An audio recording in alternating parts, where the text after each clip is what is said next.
शान्ताकारं भुजगशयनं पद्मनाभं सुरेशं विश्वाधारं गगनसदृशं मेघवर्णं शुभांगं लक्ष्मीकान्तं कमलनयनं योगिविरध्यानगम्यं वन्दे विष्णुं भवभयहरं सर्वलोकैकनाथं।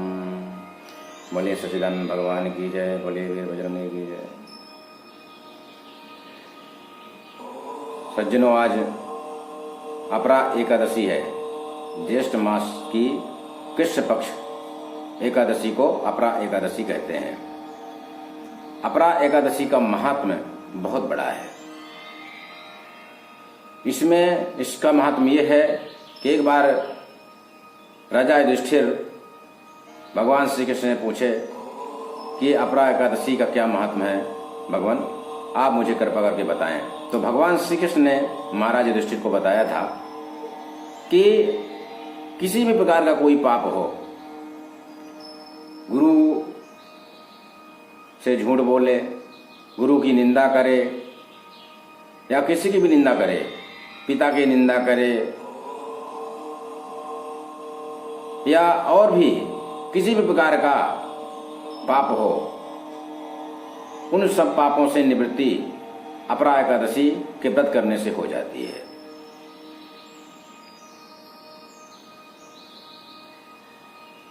जो पाप महाशिवरात्रि का व्रत करने से, महाकुंभ जब आता है उसमें गंगा तीर्थ में स्नान करने से,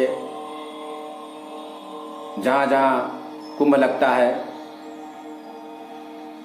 हरिद्वार, गंगा जी और गोमती वगैरह जो भी नदी हैं वहां पे, तो आप जान लीजिए कि जो वहां के स्नान और दान करने से जो पाप से होता वो अपरा एकादशी के व्रत करने से हो जाता है। इसका महत्व उससे भी ज्यादा है। अब इस व्रत में भगवान विष्णु की पूजा की जाती है। अभी व्रत की जो कथा है वो कथा इस प्रकार है कि एक बार एक राजा था, महिध्वज नाम का राजा था।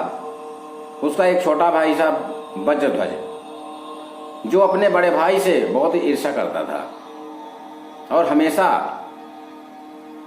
विचार करता था कि अपने भाई महाराज महिध्वज को कैसे मार दिया जाए।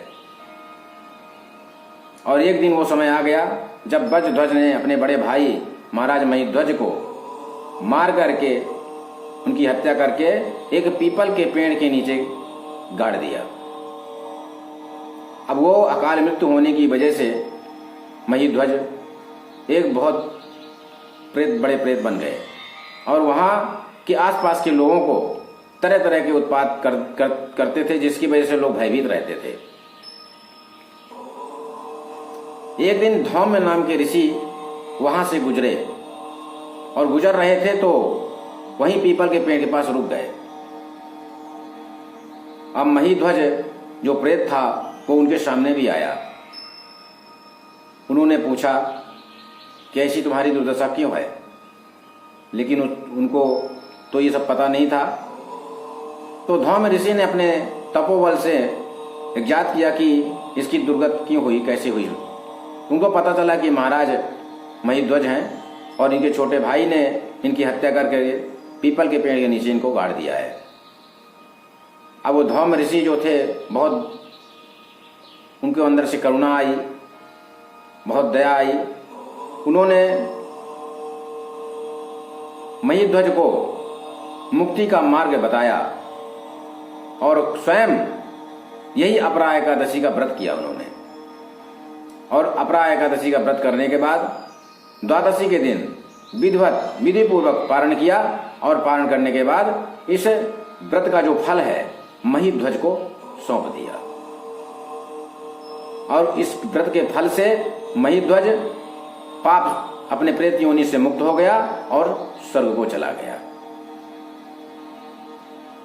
तो आप समझिए कि अपरा एकादशी का जो महात्मा है कितना ज्यादा है, कितना बड़ा है।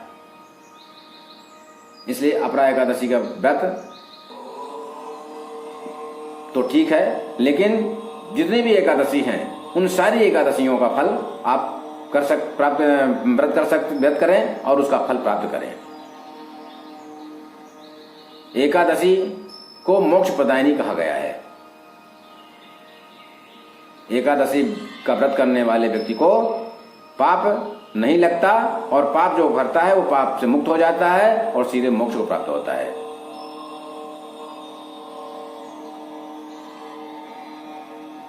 इसकी कहानी मैं और आपको बताऊंगा विधिवत से कि एकादशी का व्रत करने का क्या फल है।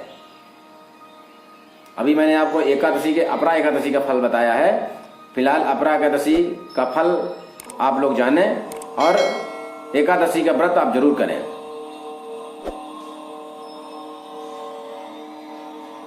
जय श्री राधे कृष्ण।